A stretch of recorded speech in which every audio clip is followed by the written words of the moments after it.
more can I say? Top Billin. Yo, Hokie Nation. If you weren't excited before, Coach Brent Pry's introductory press conference should definitely have you on level 12. There's no doubt about that. I wholeheartedly believe this man is going to be extremely successful, and I believe the fact that he harkens back to the days of Coach Bud and that man, that legend, both of those legends, Coach Bud and Coach Beamer, I think is worth his weight in platinum. So I'm going to be reacting to excerpts of his press conference. I'm not going to play the press conference because I could not get it anywhere but the ACC network, and I am not going to get a content ID claim for you guys like that, right? So you got to make sure you share this bad boy anyway. Take it to message boards, social media. Make sure you subscribe. Make sure you tell another Hokie to tell another Hokie that this is where it's at, man. The king of them all right here, the Underground King Murph, finally covering his team after 8 years of being in the media, not wanting to mix business with pleasure because, hey, I got to put that food on the table. So I've built my career covering Alabama and Georgia and Florida and teams like that.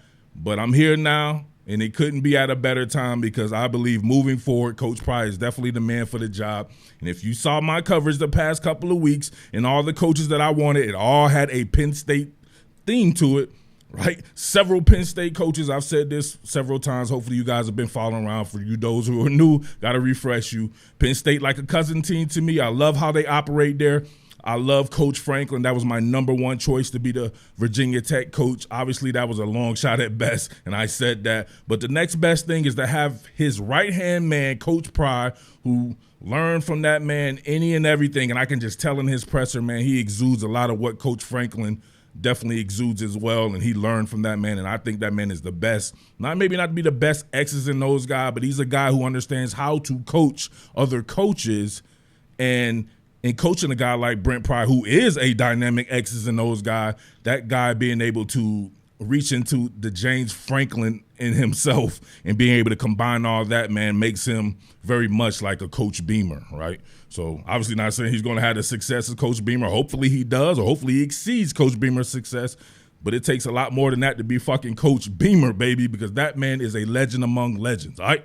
So with that being said, I already said I'm not going to play this whole thing, so don't be coming here, oh, man, why you ain't play the entire press conference? I'm not getting a content ID claim for you. I don't know you. You're watching me. I'm not watching you. Let's all remember that. So let's go ahead and get to it. All right, so I was wondering how long it was going to take him to mention Coach Franklin, and I got my answer very quickly. I wanted to know what his emotions would be. And I feel very fortunate. Thank you to Coach Franklin. James is like a brother to me. 12 years. I wasn't sure I'd ever step out and do my own thing. And it took this place to do it. It took what Coach built and Bud and so many others to be the right place for me. And it was the right time. So I thank James Franklin, and I thank Penn State. All right, so you can clearly see the emotions with that man dealing with Coach Franklin, and that would lead me to believe that he actually did humble himself and learn from someone who was further along in their career than he was, although he met Coach Franklin when Coach Franklin was kind of where he is right now, taking over a program. Well, he met him a long time ago, but just really got with him to where he became his right-hand man at Vanderbilt, taking over kind of a regional program, although Vanderbilt is definitely not on Virginia Tech's level, but you get what I'm saying there. So being able to see him grow as a coach and be able to grow alongside him and having those values instilled. I've been around people at the Penn State program, got a chance to meet several of their coaches on the coaching staff, just being around the business and being at high school games. Those guys do it extremely well, man. They're not one of these shiesty type programs, so sometimes they may come out on the losing edge in some of these recruiting battles because, you know, if you've been around the business, you know that there's extenuating circumstances that go into recruiting sometimes. These guys do it correct, and it's good to know that he'll be coming with those type of values. But having somebody kind of be a chip off the old block of James Franklin, but then be able to be an X's and O's wizard like he is on the defensive side of the ball, I think it's outstanding, man. I'm definitely excited about that, man. I love what I saw from Coach Pry. I love how he talks. I love how he communicates. You can tell he's definitely going to be a player's coach, but he's still going to have that firmness and discipline in him. Us players, we don't like guys that you can run over as much as we don't like guys who just by the book, closed off type cats, man. It has to be some type of a balance, and I think he strikes that type of a balance. His influence. Of course, I want to thank Coach Beamer and Coach Foster. It's surreal to me because I looked up to you guys so much.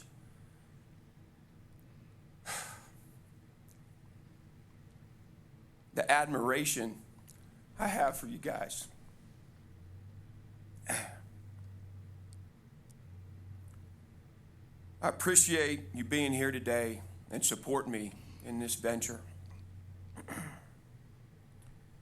Appreciate the chance you took on me in 1995.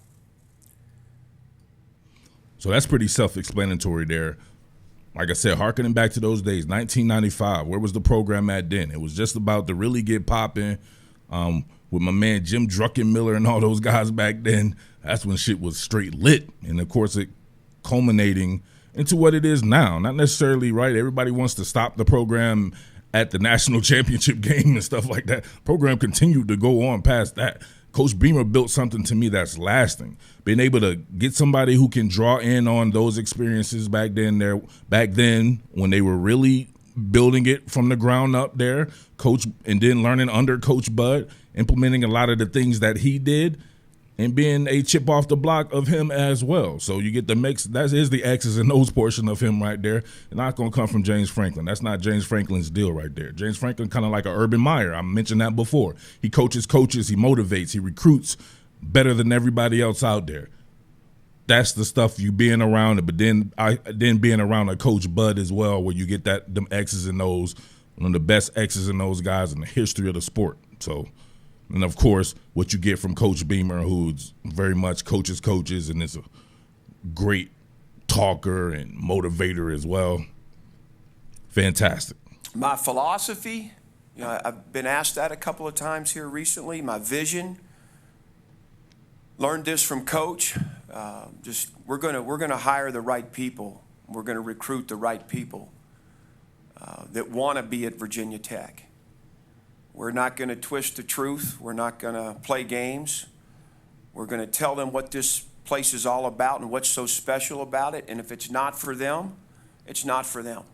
That's way different than a lot of the stuff that I've seen on the recruiting trail, working with kids, being around coaches, and just being around the business in general. A lot of these coaches do tell kids what they want to hear. They will stack kids among kids. These kids will be unhappy because they will promise them playing time, and then they will turn around and then recruit over them the very next cycle. And then they don't even play in that first cycle, so then they're coming in with somebody who has more recent hype. They don't really do that at Penn State. So hopefully he continues that there. He says that he's going to continue that there. He's going to just be a straight shooter with people, and people will always respect straight shooters. So maybe you don't win the battles there because you're not catering to some kids' needs, but you're running a clean program in that aspect, and I can dig it. We're going to recruit everywhere, but our footprint is going to be the emphasis. There's been a sense of pride on this football team for a lot of years about the guys from the state of Virginia coming here and being successful. I know what it meant to Coach, and I'll never forget when he said, I want to recruit guys that can drive in here with their families, because it's not going to be easy. And when the tough times come, I want those moms and dads and coaches to be here. And this is a journey for these young men together, as coaches, as family members, to help them be successful. But we're going to recruit our footprint. We're going to dive in with particular emphasis in the state of Virginia, obviously. I know how good the state has been to Virginia Tech. I've had a ton of former players reach out to me in regards to that, and we're going to work our tails off to bring those Virginia kids to Blacksburg. We've had a little success doing that up to Happy Valley, so I think it ought to be easier to do that here. So he deserves to take a bow right there with that little Happy Valley quote there, right? So getting those kids up there to Penn State from the Commonwealth here in Virginia was a huge part of their success. You think about a lot of the kids that they have there. If you just talk about recruiting hype itself, hype begats hype.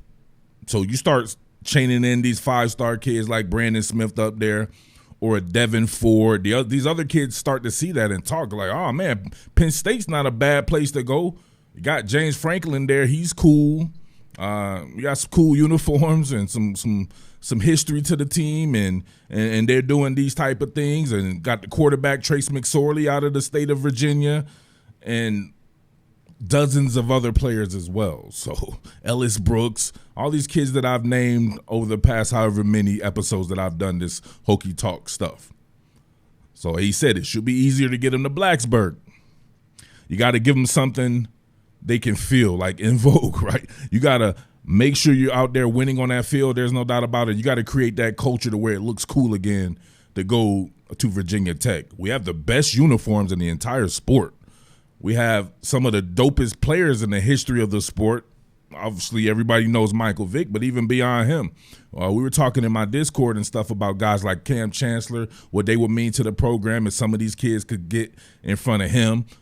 My God, D'Angelo Hall, my man D. Hall. I love Jimmy Williams and players like that, man. There's all kinds of guys that they can show come straight out of the Commonwealth and can show these kids what it's like to be a Hokie, man. I can straight dig and respect that, and I can definitely dig that he took at the previous staff or the current staff as it may, because they have won those recruiting battles against Virginia Tech up in Pennsylvania. So that's cool to hear right there, man. Back on that footprint, I know that was the number one thing that Witt probably wanted, and he got that right here with this guy.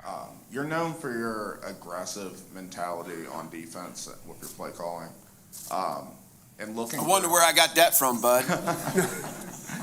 And looking for. If you sitting up there, I was wondering, right? He kept mentioning Coach Bud and stuff like that, and he was name dropping him like the game used to name drop Dr. Dre in his songs all the time. That's got to feel good to a guy like that at 95, looking up to a guy like Coach Bud. Coach Bud sitting right there in the audience with that man, along with Coach Beamer, the type of support that he's already getting, and that's just going to reverberate through the program with the past players, and this guy's going to have a groundswell of support. I can already see it, right? He looks the part. He looks like a Virginia Tech head coach. I think it's perfect, man. So that man and his aggressive defense come in just like Bud Foster's, but the question was framed around what type of offense he would want. He gave kind of the standard answer that I would expect. A lot of these defensive coaches don't necessarily like some of these finesse-type offenses, right, because it hangs their defense out to dry. He also talked about the play calling, being a defensive play caller. And as I was trying to tell some other people, you get a guy like this and you let him do his thing until he does not want to do it anymore. Now, he said that he wants to take over the reins of the defensive play calling because he loves doing that, and he's done it at an extremely high level. There's not too many people in the business who've done it better than him. Why not let him do that? So he said he will hire the right coach that he will eventually turn it over to. It could be this spring. It could be after a season. He didn't put a definite time on it, but it's good to know that he'll be hands-on with that portion of the ball there. So in looking into that what that bodes for certain coaches and everything, I think that's pretty good. You can get a developmental coach that could be a good recruiter right now and then can develop into what he is by learning at his feet. And you already got a guy like J.C. Price. A lot of guys want Ryan Smith to be kept on staff, and it is what it is. But being supported by an offense, he said, that will be efficient, explosive at times. A lot of these guys don't like these high-risk offenses if you're a defensive guy, but then they go 3 and out and you're right back on the field. They want that balance. So hopefully he can get that balance. What more can I say? Top Billin.